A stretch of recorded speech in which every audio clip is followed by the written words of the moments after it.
The teaser trailer for Inside Out 2 has just been released recently, and it fills me with so much joy to know that we're going to get to spend more time with Riley and her emotions.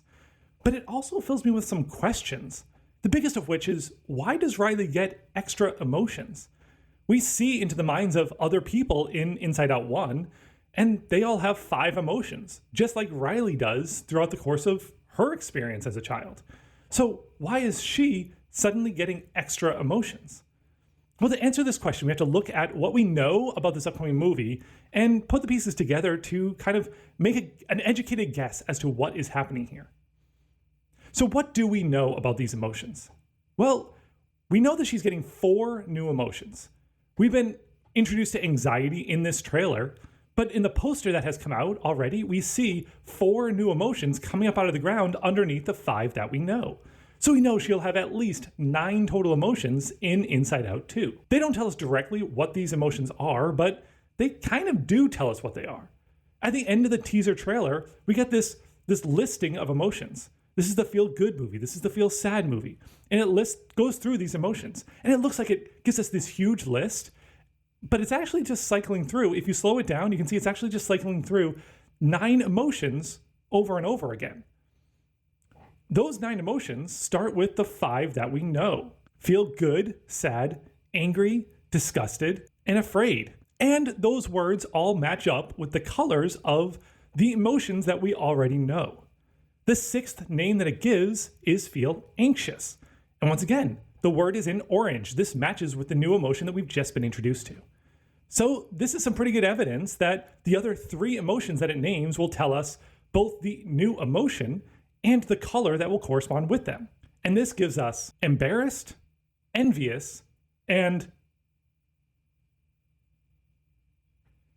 Hey Siri, how do you pronounce an ennui, which my understanding is kind of like boredom.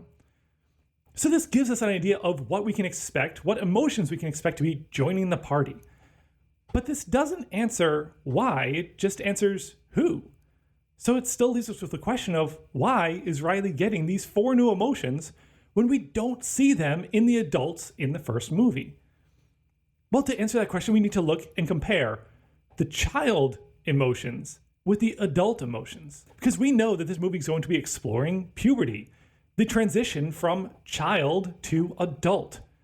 We have seen Riley as a child and how her mind works. We've seen the environment up there, this dreamy, starry-eyed type of mind. And the adults have a different layout. Her mom has a big curtain, showing that she's kind of hiding some parts of herself to display the emotions that she wants to display at the time. And her leading emotion is sadness or empathy, which kind of goes to show that she is trying to understand, trying to connect with other people, and is a little more hesitant to show her hidden self. The father also has his own layout. He values sports, he values cinema. He has recording devices in his mind. His primary emotion is anger, showing a degree of impulsiveness and trying to jump to a solution. Riley's mind is very different in the first movie. And this is telling us that this is all going to change.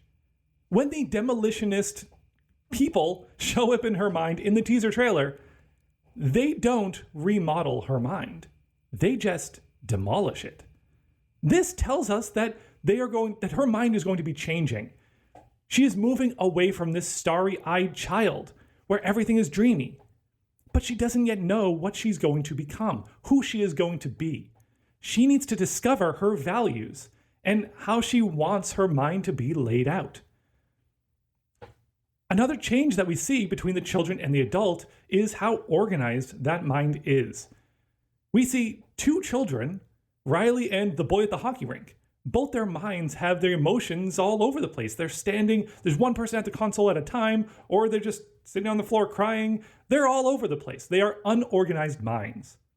But the adults are organized. These emotions work as a team. Instead of it being one person at the console at a time, they're all at the console all the time. There is a lead emotion, but each emotion has a job. Each emotion is pointed to for their particular role on this team. So instead of it being a single emotion taking control at a time, they have learned to work as a team together.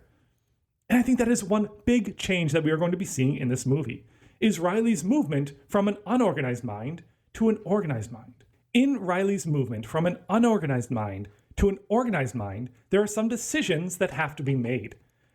For example, who is in control? We see a particular emotion being front and center on the console in each of the adults. The mom was sadness, the dad was anger. What will it be for Riley?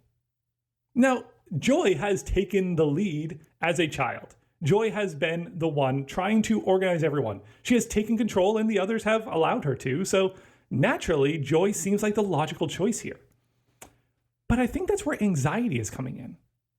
Anxiety seems all nice and smiling and a little too happy to be anxiety. But anxiety also shows up touching the console and making it orange. Anxiety, immediately, before even introducing herself, has a desire to make the console orange. I think she has her eyes on the prize. I think she wants to take that head roll. And beyond the head roll, it's then going to be the question of who's going to fill out the other 4. Now, each of the adults we see in the first movie seem to have the same 5 emotions, the same ones that we see with Riley. But it just might be that those are the more normal emotions to settle on, not the ones you have to settle on. Puberty is a time of so much change and so many emotions fighting for control. And I think that's what we're going to see in Riley's mind. These 9 emotions, and maybe more, are going to be wrestling for a seat at the table, a primary role in Riley's life. And that is why we only see 5 in each of the adults, because they've finished their puberty journey.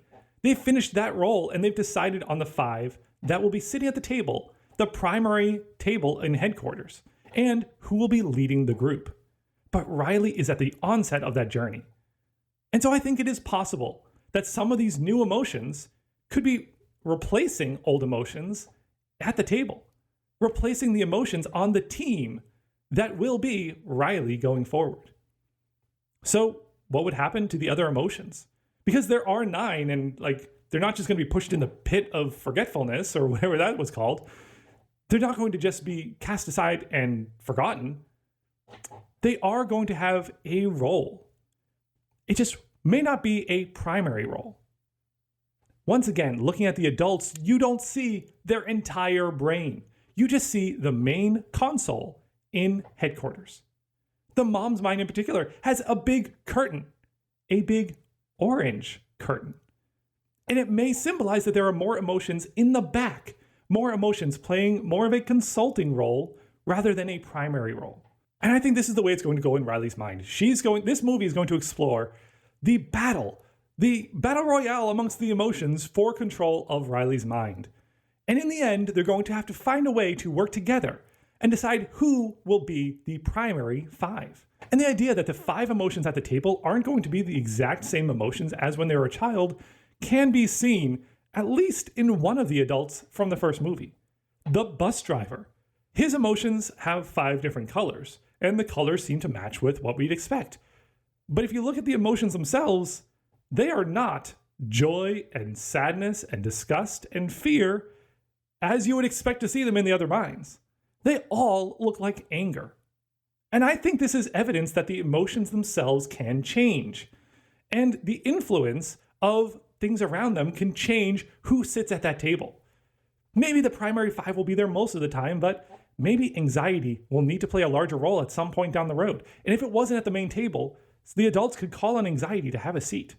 They could swap out and have another role. For the bus driver, we see 5 anger type emotions at that table. So it just may be that those are the ones that are in control at that time. It doesn't mean the other emotions don't exist anymore.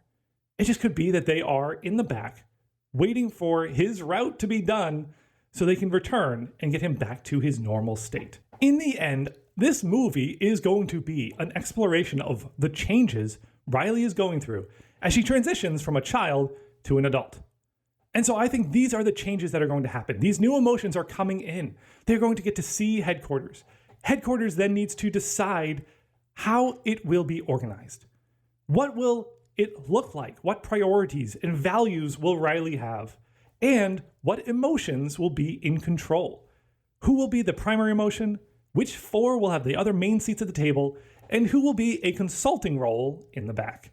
So that is my thoughts and what I'm expecting out of Inside Out 2, and why I think she is getting 4 new emotions into headquarters, and what I expect to happen to the extra emotions at the end. Let me know if you agree or disagree, and thank you for watching.